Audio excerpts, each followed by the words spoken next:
Assalamualaikum warahmatullahi wabarakatuh.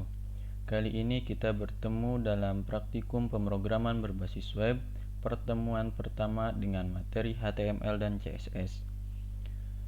Yang pertama kita akan menjelaskan tentang pengertian HTML itu sendiri, bahwasanya HTML itu merupakan singkatan dari Hypertext Markup Language.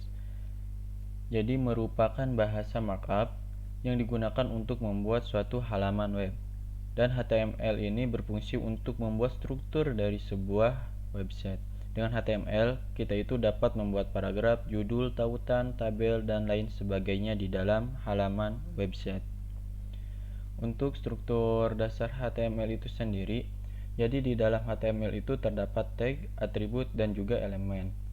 Jadi tag itu merupakan sebuah penandaan awal dan akhiran dari sebuah elemen. Sebagian besar tag HTML itu ditulis secara berpasangan. Sedangkan untuk atribut itu sendiri merupakan informasi tambahan yang ditulis pada tag pembuka.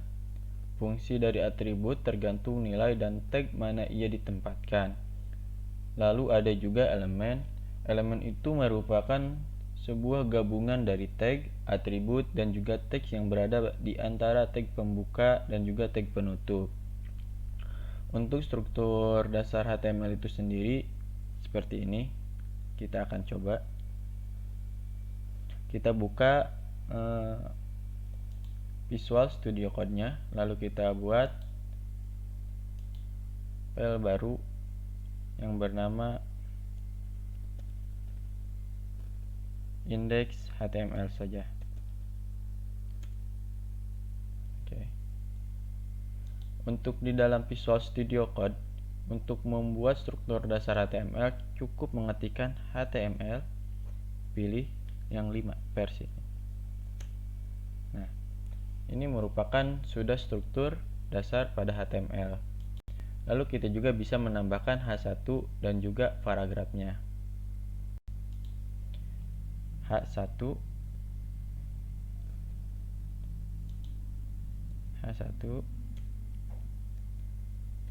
pemrograman berbasis website. Lalu juga kita bisa membuat tag paragraf, belajar HTML dan CSS dasar. Kita save, lalu kita buka folder ini. Kita cari, ada di D. Saya menyimpannya di, kita buka. Nah, maka hasilnya itu seperti ini. Dari codingan yang tadi, kita hasilnya itu seperti ini. Ini H1-nya pemrograman berbasis website. Salah nulis website. Kita refresh.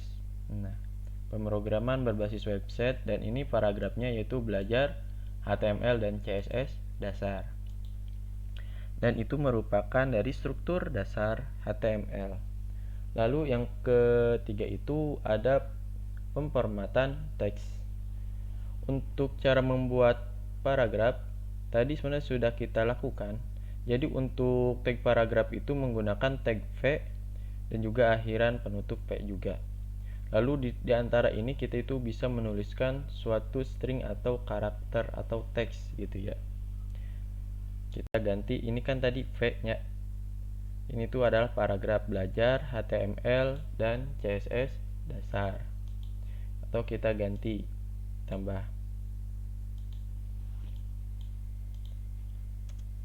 pertemuan pertama. Kita save, kita buka, kita refresh. Nah, ini merupakan suatu paragraf gitu. Saya kasih komentar saja. Ini adalah paragraf. Dan ini yang H1 sampai H6 itu merupakan heading atau judul gitu ya.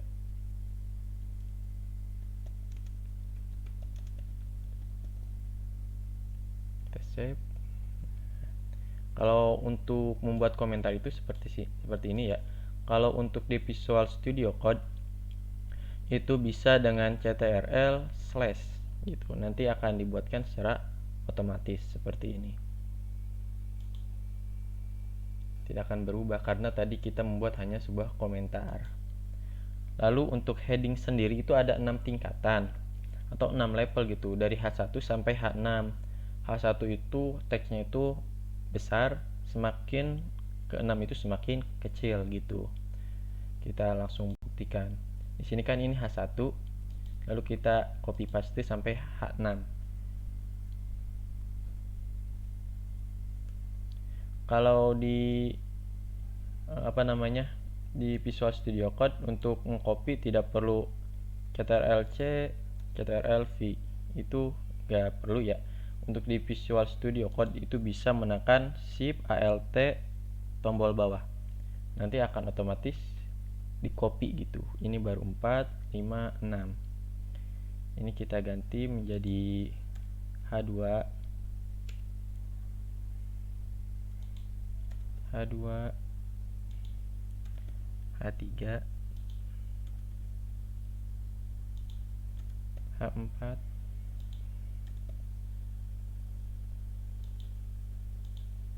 H5, salah, H5, dan ini heading yang ke-6. Kita kasih aja di sininya H1 untuk bisa membedakan mana itu heading 1, heading 2 sampai heading 6-nya.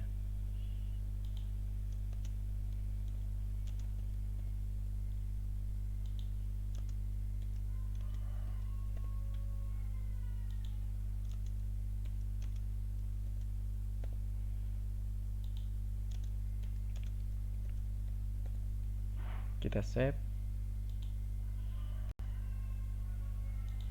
kita refresh. Nah, untuk heading 1 itu besarnya itu seperti ini. Heading 2, heading 3, heading 4, heading 5, heading 6. Dan untuk biasanya dalam sebuah website itu hanya menggunakan antara heading 1 sampai heading 3 saja biasanya.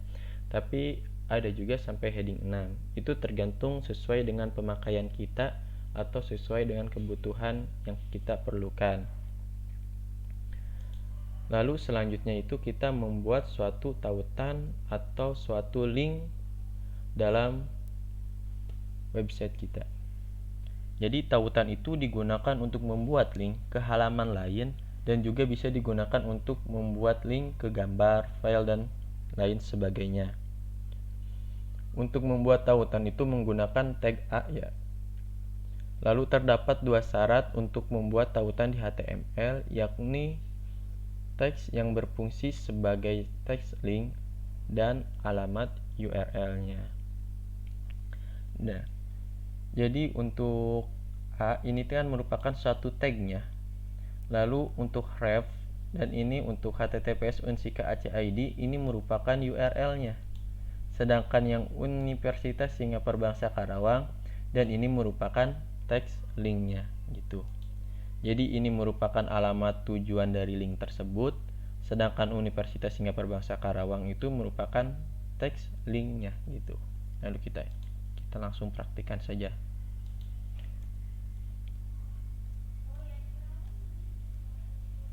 Tautan, membuka tag A gitu. Nah, ini kita masukkan nih di ref itu merupakan link tujuannya gitu. Contoh https mediapendidikan.com. Di sini, nah ini merupakan teks linknya, media pendidikan. Kita kasih H1 biar ada pembeda. Belajar tautan. Save. Kita buka.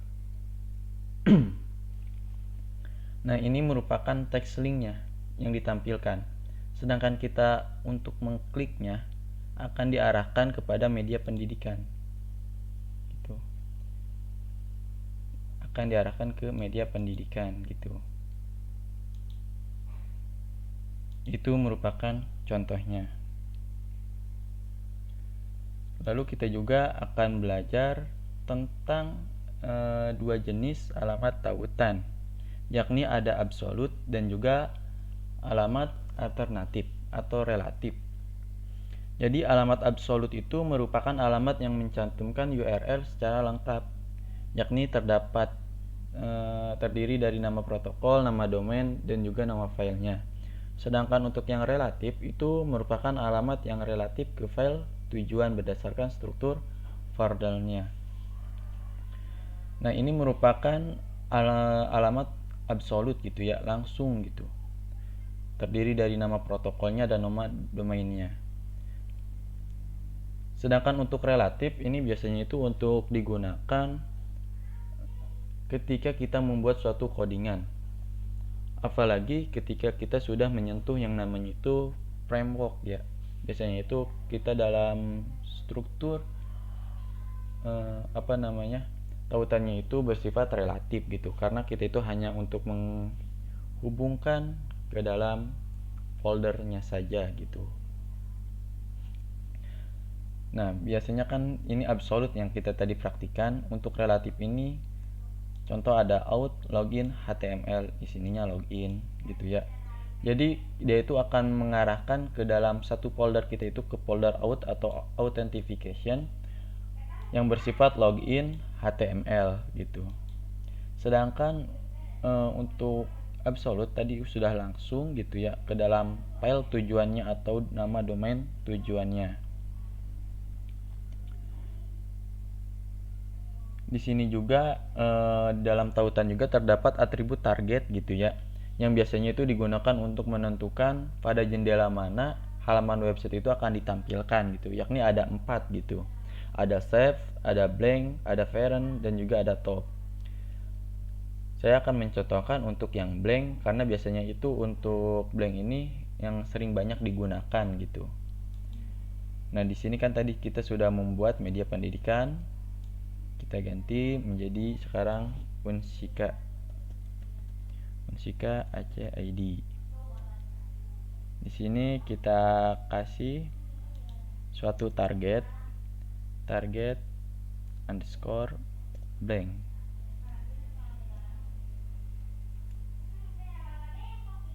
Kita ganti menjadi Universitas Singapura Bangsa Karawang. Kita save ya. Untuk target blank ini untuk membuka di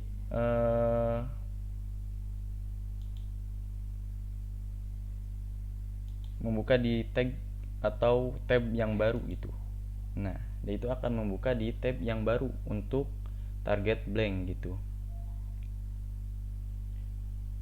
Silahkan nanti kalian coba gitu ya untuk yang save, yang parent ataupun yang top gitu. Biasanya sih yang sering digunakan itu hanya target blank, karena itu lebih simpel gitu. Biasanya dalam website itu ketika diklik biasanya kan langsung ke membuat folder atau tab baru gitu, membuat tab baru. Ini dari tautan. Sekarang kita belajar tentang bold, italic ataupun underline gitu. Untuk membuat huruf tebal sebenarnya itu ada dua ya, ada dua tag, yakni ada tag B dan juga tag strong gitu. Kemudian untuk membuat huruf miring itu atau italic itu ada dua tag yang bisa digunakan, yakni ada I, ada juga EM gitu. Dan terakhir untuk membuat garis bawah terdapat juga dua tag yang bisa digunakan, yakni U dan juga ins. Tidak ada perbedaan di antara keduanya gitu ya, sama-sama bisa menebalkan huruf, membuat huruf miring, dan juga membuat garis bawah. Hanya saja untuk kata-kata yang penting maka digunakan tag strong, m, dan juga ins gitu. Sedangkan untuk kata yang tidak penting maka digunakan tag b, i, dan u gitu. Kita sekarang akan belajar membedakan antara tag strong dan juga tag b gitu. Kita membuat yang baru di bawah, tag strong dan tag b. Kita membuat paragraf dulu. Di sini ada strong. Kita kasih pemrograman berbasis website. Nah, kita di luarnya dengan materi HTML dan CSS dasar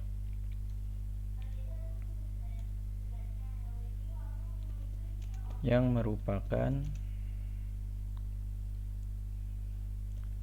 mata kuliah semester 4. Kita menggunakan tag B, Prodi Sistem Informasi.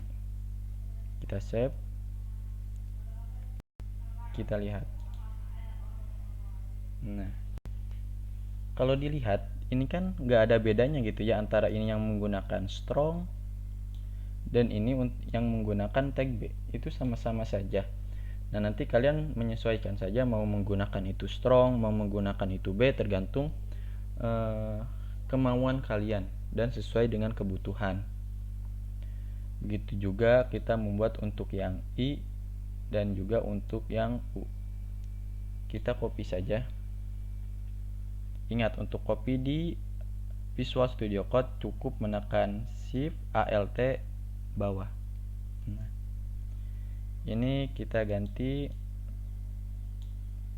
untuk yang I, underline, maaf, italic.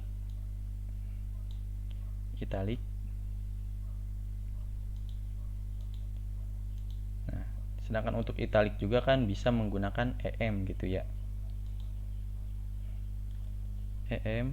Nah,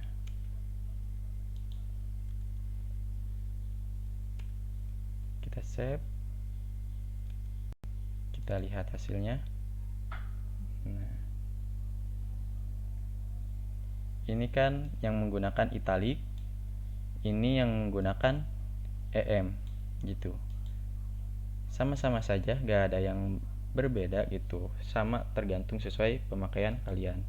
Lalu yang terakhir di sini ada U atau underline dan juga ada ins. Nah, kita ganti ins, kita save, kita lihat. Nah, samakan antara menggunakan tag U dan juga tag ins, sama-sama bisa membuat garis bawah. Lalu selanjutnya kita belajar tentang pre-formatted. Jadi untuk pre-formatted itu yang berarti tidak ada format gitu di dalam tag tersebut. Untuk menggunakan pre-formatted itu menggunakan tag free ya. Ketika menggunakan tag ini, maka teks yang berada di antara tag free akan ditampilkan apa adanya termasuk spasi, enter, dan lain sebagainya gitu. Jadi ini tuh tanpa ada pemformatan. Kita akan membedakan nih.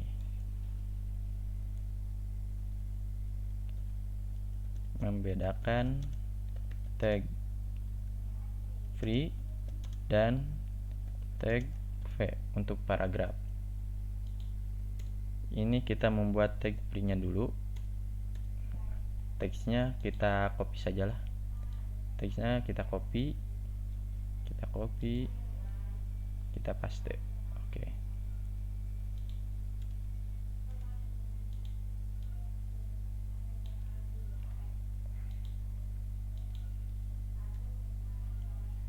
ini kan tag pri ya. Lalu kita membuat tag p, sama kita copy juga.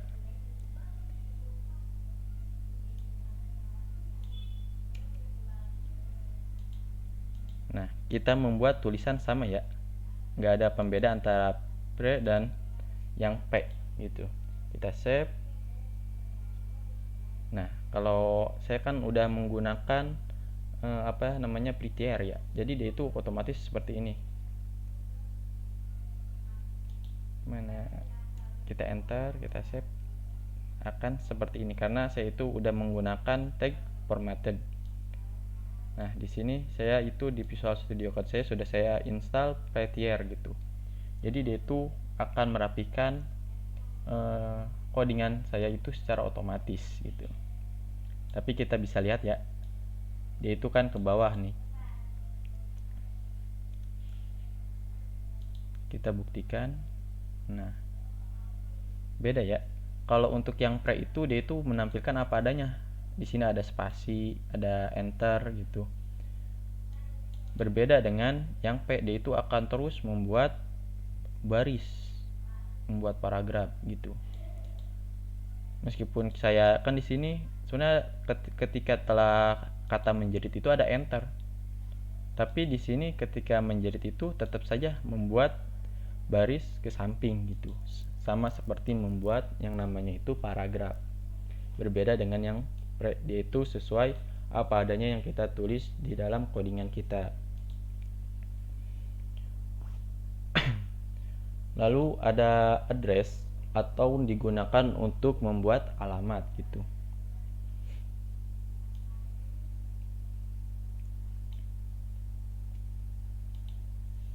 Kita copy saja biar mempercepat. Buat alamat.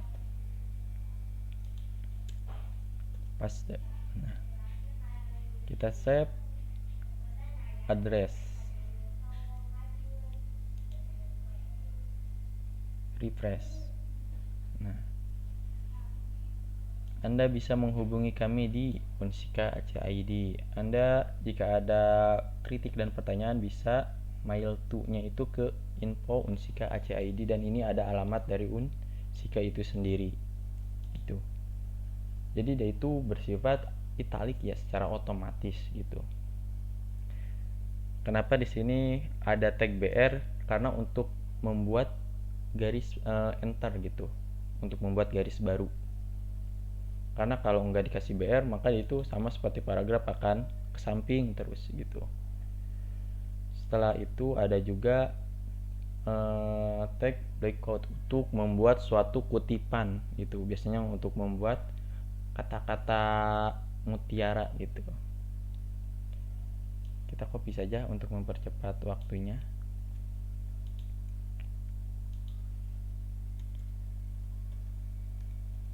Membuat kutipan.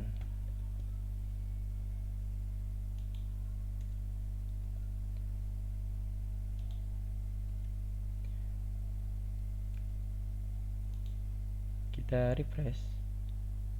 Nah, jadi untuk membuat kutipan itu dia itu akan secara otomatis menjorok ke kanan gitu. Ada seperti ada tab di antara ini, sama seperti tag pre ini. Dia itu otomatis akan menjorok ke kanan gitu, seperti dikasih tab gitu. Dan untuk di situ ada namanya sheet ya, yaitu untuk biasanya itu digunakan untuk yang membuat kata-kata tersebut gitu. Dia juga untuk sheet itu akan otomatis italic gitu, atau teks miring. Lalu setelah itu ada daftar atau membuat list gitu. Untuk list sendiri itu ada dua ya. Yang pertama itu ada order list dan ada unordered list gitu. Jadi untuk order list itu merupakan daftar yang berurutan. Order list ini menggunakan angka, huruf, penentu urutan tersebut gitu. Untuk order list itu cocok digunakan untuk membuat daftar yang harus tersusun seperti instruksi ataupun daftar kegiatan. Terdapat dua tag untuk membuat order list itu. Yang pertama itu ada OL OL itu singkatan dari order list gitu. Dan juga untuk isinya itu kita itu menggunakan tag li gitu. Li itu artinya list gitu. Kita membuat baru saja di sininya list HTML.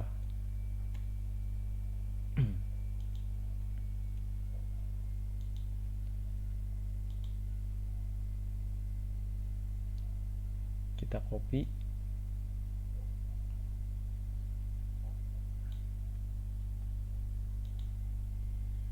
HTML 5. Title-nya kita ganti menjadi list. Kita paste. Nah, di sini ada H1, ada heading. OL itu order list. Nah, di sini kan ada H2 alat-alat order listnya gitu kan. Di sini ada langkah li-nya. Kita save. Kita ganti di sininya menjadi list HTML. Nah, di sini nanti akan muncul 1, 2, 3, 1, 2 dan seterusnya sesuai dengan li yang dibuat di sini, karena di sini kan sudah membuat order list. Lalu juga kita juga bisa yang kedua itu ada unorder list. Jadi dia itu membuat list tanpa ada pemformatan angka, bentuk maupun huruf gitu. Kita kasih membuat unorder list.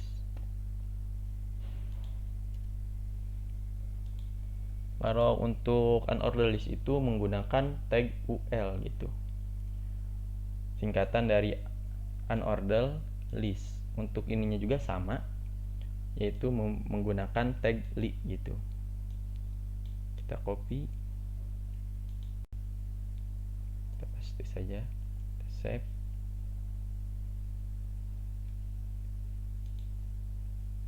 Nah, jadi untuk unorder list itu dia itu nggak ada pemformatan, nggak 1, 2, 3 A, B, C ataupun sebagainya. Dia itu hanya menggunakan titik gitu. Jadi dia itu nggak ada pemformatan apa-apa gitu, hanya membuat list seperti biasa saja. Lalu yang terakhir itu di sini ada description list. Jadi description list itu merupakan daftar yang memiliki judul beserta keterangannya. Description list itu cocok digunakan untuk membuat kamus. Terdapat 3 tag untuk membuat description list. Yang pertama itu ada tag DL, kemudian juga ada untuk membuat judulnya itu menggunakan tag DT, dan yang terakhir itu untuk membuat keterangannya itu yaitu menggunakan tag DD gitu. Kalau DL ini merupakan singkatan dari description list. Untuk DT ini kan menggunakan untuk judul ya. Dan juga ada juga DD atau description. Jadi dia itu mendeskripsikan gitu. Untuk DT itu description title gitu. Jadi dia itu deskripsi yang judulnya gitu. Kita copy saja.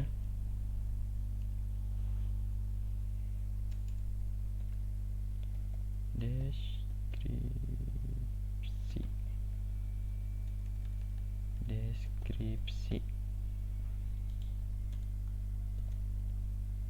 Kita save.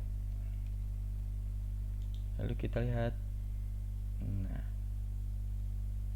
jadi ada HTML.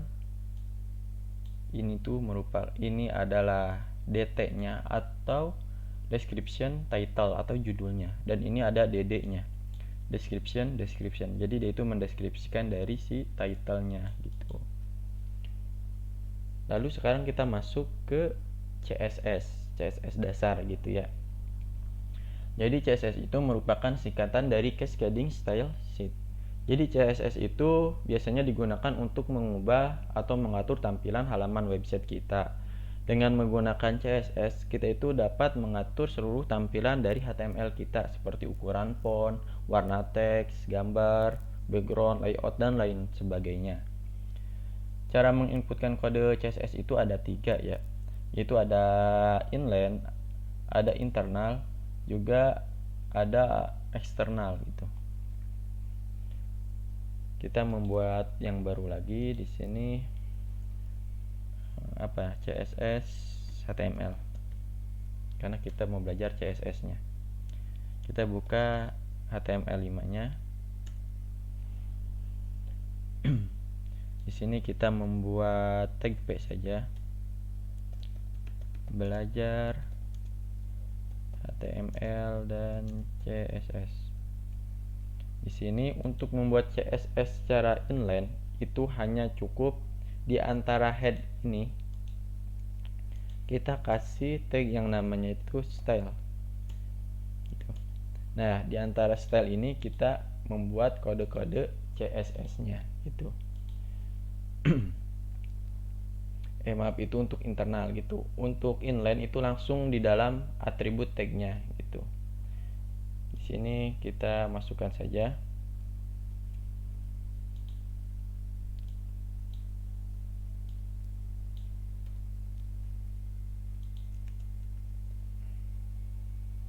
Nah, jadi di dalam ini tuh dia tuh akan membuat tulisan ini tuh warnanya itu biru, dan untuk font size-nya itu ukuran 14.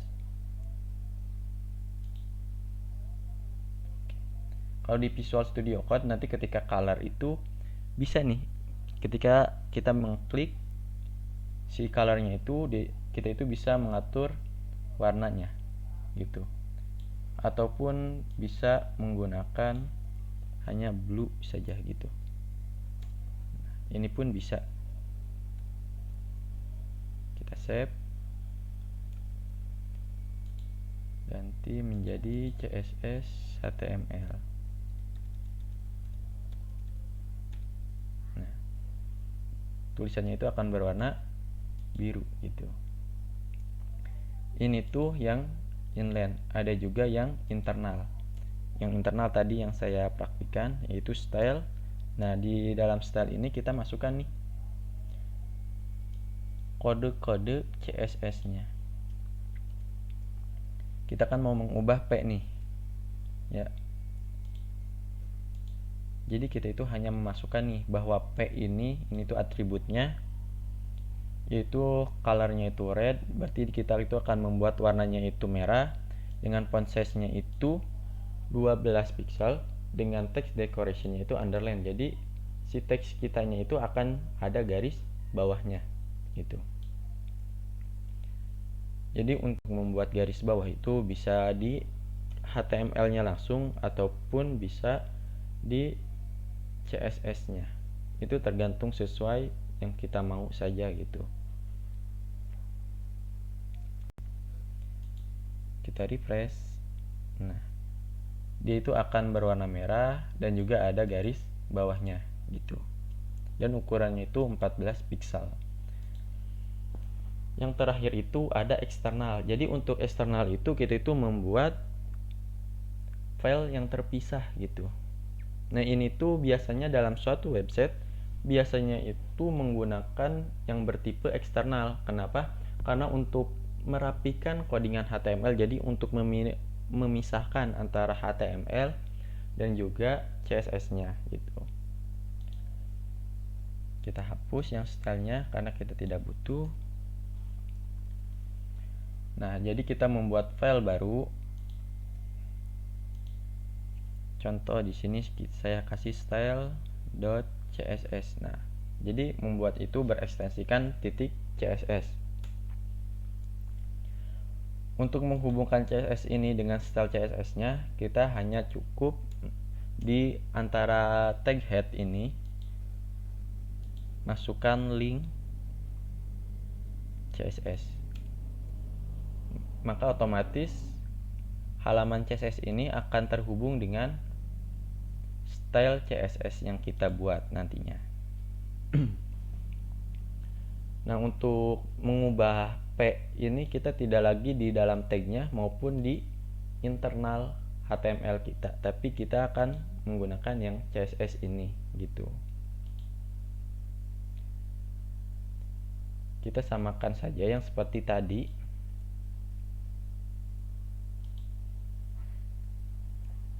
Tagnya itu P, colornya itu red atau membuat kita merah, atau saya ganti dah, ininya jangan merah atau apa ya, aqua.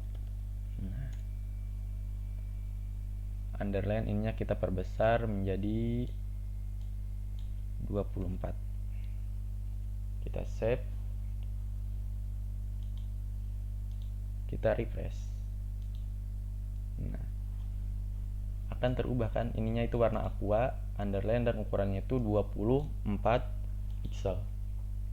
Jadi ketika kita mau mengubahnya itu langsung di file style.css nya gitu. Lanjut, ada perbedaan nih antara selektor gitu. Sekarang itu akan membahas selektor, ini merupakan teorinya gitu. Jadi selektor itu merupakan kata kunci yang digunakan untuk mencari suatu tag atau elemen di dalam HTML kita gitu. Ada 8 selektor di dalam CSS itu. Yang pertama itu ada universal selector. Universal selector atau selektor untuk keseluruhan itu menggunakan bintang. Bintang itu artinya universal gitu atau keseluruhan. Digunakan untuk menyeleksi setiap single elemen dari tipe elemen apapun. Artinya penyeleksian berlaku secara keseluruhan untuk semua single elemen. Penggunaan universal selector itu ditandai dengan karakteristik bintang yang dapat digunakan secara berdiri sendiri ataupun digabungkan dengan tipe selektor lainnya. Jadi ketika kita menggunakan tanda bintang ini, maka keseluruhan codingan HTML kita itu akan diformat seperti ini gitu. Ada juga elemen selektor. Nah, ini yang tadi kita gunakan, yang belajar itu menggunakan elemen selektor. Jadi elemen selektor itu merupakan salah satu selektor yang digunakan untuk mencari semua tag HTML. Jadi tag HTML-nya itu yang diubah di CSS-nya. Kan kita tadi sudah menggunakan tag P gitu ya. Nah, ini yang P ini merupakan elemen selektor karena P itu kan merupakan dari tag HTML gitu. Lalu ada kelas selektor.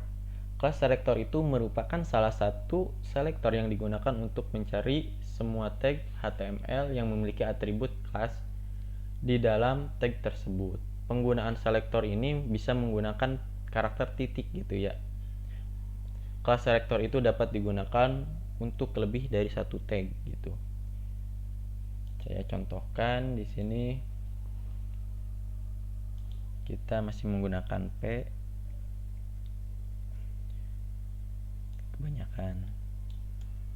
Di sini kita kasih kelas. Contoh ini H1 aja, H1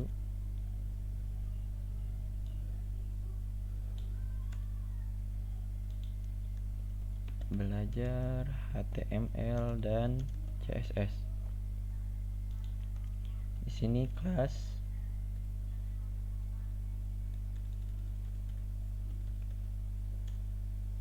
contoh. Nah, jadi untuk mengeditnya atau kita kasih CSS-nya itu kan di sini ada dua tag ya, ada tag P dan juga tag heading 1. Kita itu gak perlu manggil P apa, H1 apa gitu untuk mengeditnya, tapi kita cuma cukup panggil kelasnya saja.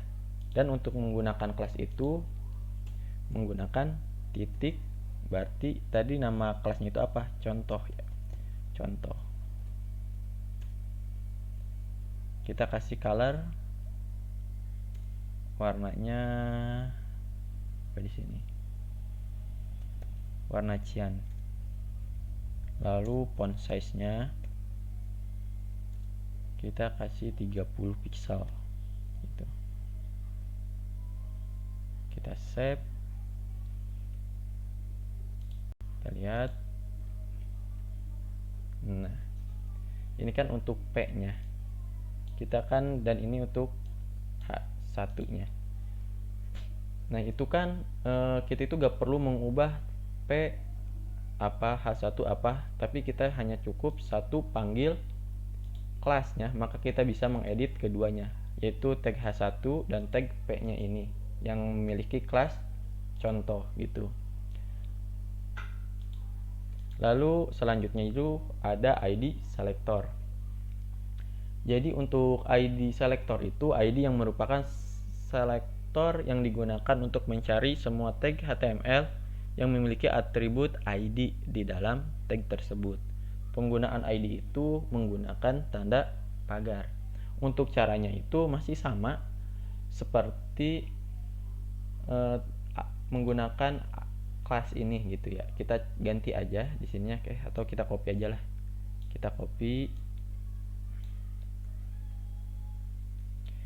Di sini menggunakan kelas, tapi di sini kita ganti menggunakan namanya ID.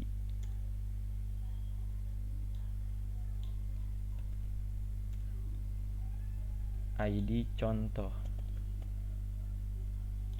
Lalu di sini ID contoh.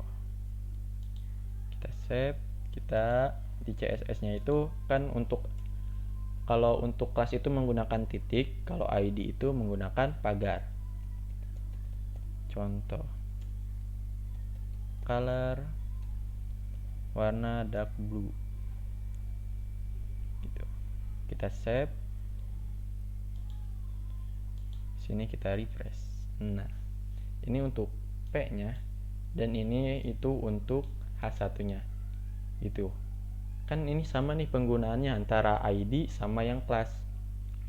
Jadi apa sih yang membedakan antara ID dan kelas itu? Biasanya untuk kelas itu untuk suatu tag yang umum atau yang general gitu. Sedangkan untuk ID itu merupakan digunakan untuk tag yang spesifik gitu, seperti namanya itu title, biasanya deskripsi. Nah, itu menggunakan tag ID. Sedangkan untuk tag class itu biasanya yang digunakan untuk secara general. Nantinya itu bisa di div gitu, tag div class apa gitu. Nah, itu merupakan penggunaan CSS yang ID dan juga yang class. Lalu di sini ada atribut selector. Jadi atribut selector itu atribut merupakan salah satu selektor yang digunakan untuk mencari semua tag HTML berdasarkan atributnya. Contoh di sini itu ada tag dengan title fakultas gitu. Dan untuk penggunaannya itu menggunakan kurung siku ya, itu kurung siku, dan masukkan nih atribut itu sendiri. Nah, di sini kan ada atribut title. Maka semua yang menggunakan title itu akan diformat seperti ini. Kita copy saja. Kita masukkan di CSS, paste, kita save. Lalu kita masukkan nih.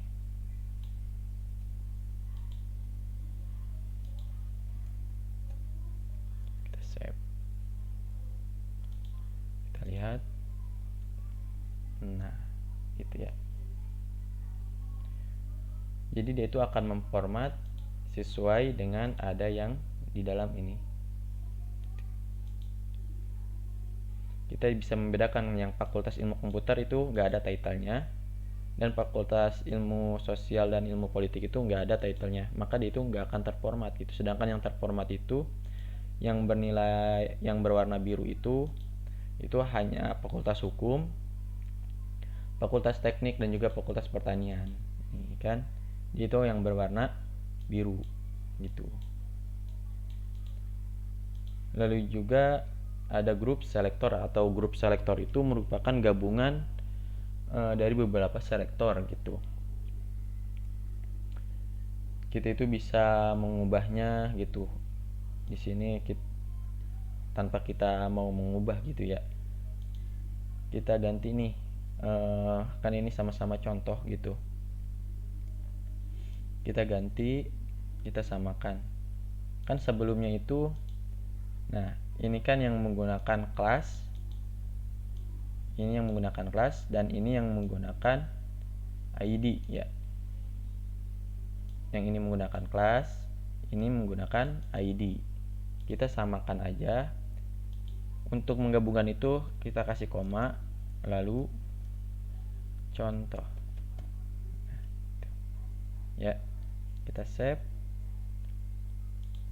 Maka hasilnya yang ini, yang belajar HTML ini yang berwarna biru akan berubah sama seperti yang ini. Kita refresh. Nah, maka hasilnya akan sama. Karena kita menggabungkan dua selektor sekaligus gitu dalam codingan kita. Lalu ada dinamik.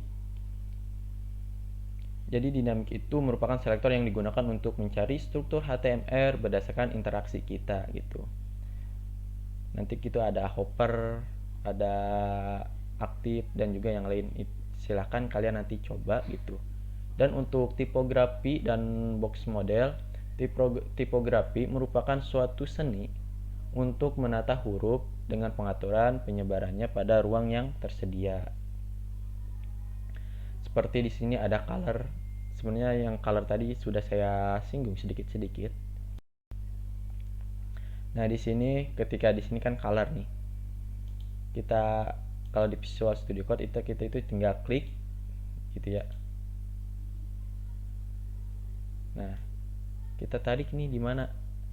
Nah, ini merupakan tag RGBA, sedangkan yang di sini itu tag color kita menuliskan secara langsung. Hasilnya itu akan sama. Sama saja, tidak ada yang berbeda gitu. Akan sama-sama menghasilkan warna gitu ke dalam HTML kita. Hanya saja perbedaannya itu pada penulisannya saja. Ada yang langsung, ada yang menggunakan RRGB, ada juga yang menggunakan RGB, ada juga yang menggunakan RGBA gitu. Dan biasanya itu yang A yang di sini itu merupakan opacity-nya gitu, atau tingkat kejelasannya. Ada juga yang menggunakan HCL. Untuk font size sendiri, di sini kan tadi kita menggunakan pixel ya, px. Itu juga bisa kita itu menggunakan persen, ada juga menggunakan em, ada juga yang menggunakan rem gitu. Untuk font size sendiri, itu biasanya itu untuk font size, biasanya kita itu menggunakan, kalau saya sendiri nanti kita itu di Google Fonts, nanti kita itu import ke dalam codingan kita. Ataupun bisa juga langsung sebenarnya, sesuai dengan ada yang berada pada laptop kita atau PC kita. Lalu ada font size, font width yang berfungsi untuk mengatur ketebalan font itu sendiri gitu. Lalu juga ada text decoration. Di sini ada underline, ada overline, ada line tag, ada juga underline, overline, dan juga line tag. Ini teks semuanya. Lalu juga ada text decoration none, atau nggak ada pemformatan gitu. Lalu juga ada text alignment gitu, alignment yang berfungsi untuk mengatur perataan teks, yaitu sama seperti pada Word ya. Ada left, ada right, ada center, dan juga ada justify. Lalu juga ada line height, yaitu yang berfungsi untuk mengatur jarak antar baris. Sama seperti di Word juga, dia itu ada 1,7 gitu ya. Atau juga kita bisa menggunakan em gitu, yang dengan akhiran em, 1,1 em, atau juga kita juga bisa menggunakan persen gitu. Lalu box model itu merupakan suatu konsep di mana setiap elemen yang terdapat pada halaman website diproses sebagai kotak atau box gitu, mulai dari header, paragraf, gambar, dan lain sebagainya gitu, yang ditampilkan dalam web browser. Jadi HTML itu terdapat 4 lapisan, yakni content, padding, border, dan juga margin. Yang pertama itu padding. Nah, padding itu yang berfungsi agar konten itu tidak menempel langsung dengan garis tepi. Nah, contoh ini kan menempel nih pada garis tepi ya. Nah, untuk cara tidak menempel itu kita kasih padding gitu. Contoh, di sini ada tag padding nih. Kita kasih di yang P. P ini kan yang tadi itu yang belajar HTML dan CSS gitu ya. Jadi dia itu kan nempel di sini tuh. Dia itu kan nempel. Bener kan sama garis tepi. Biar kita gak nempel, kita kasih padding di sininya.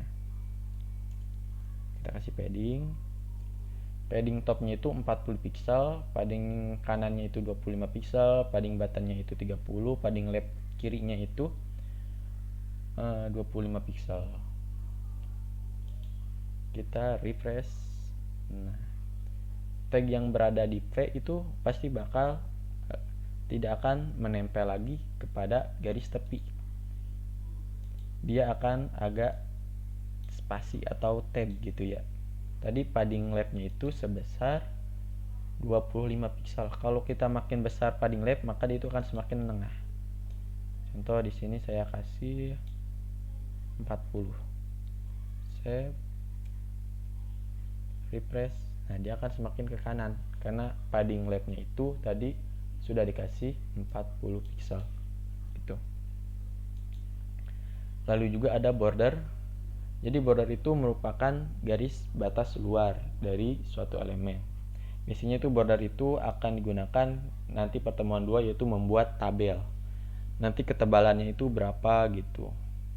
Itu bisa ada juga di situ.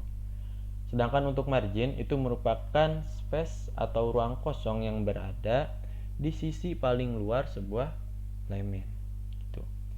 Contoh, di sini ada margin, ya. Kita membuat satu baru aja biar mempermudah. Apa namanya tadi? Margin ya. Margin titik HTML. Kita copy dulu.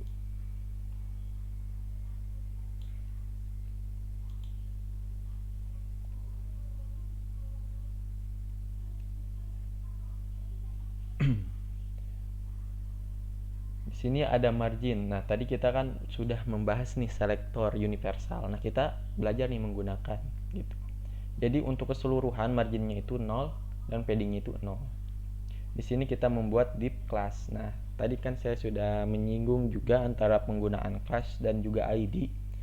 Kalau class itu yang bersifat itu yang general gitu. Biasanya itu digunakan untuk yang div gitu.